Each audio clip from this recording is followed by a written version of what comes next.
Hi, I'm Diana, and I was given these Madagascar vanilla bean pods in return for my review. Now, I've never used vanilla bean pods before, really curious about them, anxious to try them, but you're probably wondering what would you use them for? Well, first of all, there's little seeds inside the pods. You're going to extract those seeds. You can use them in baking. You can put them in homemade ice cream to give it that authentic vanilla taste.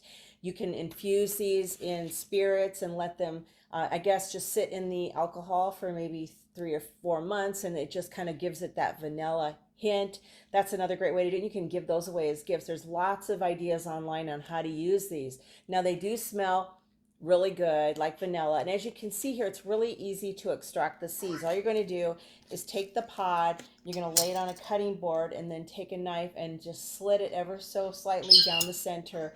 Take a spoon and then extract those seeds, and what you'll have is this paste that's left over, and you could just use that with your cooking, ice cream, whatever.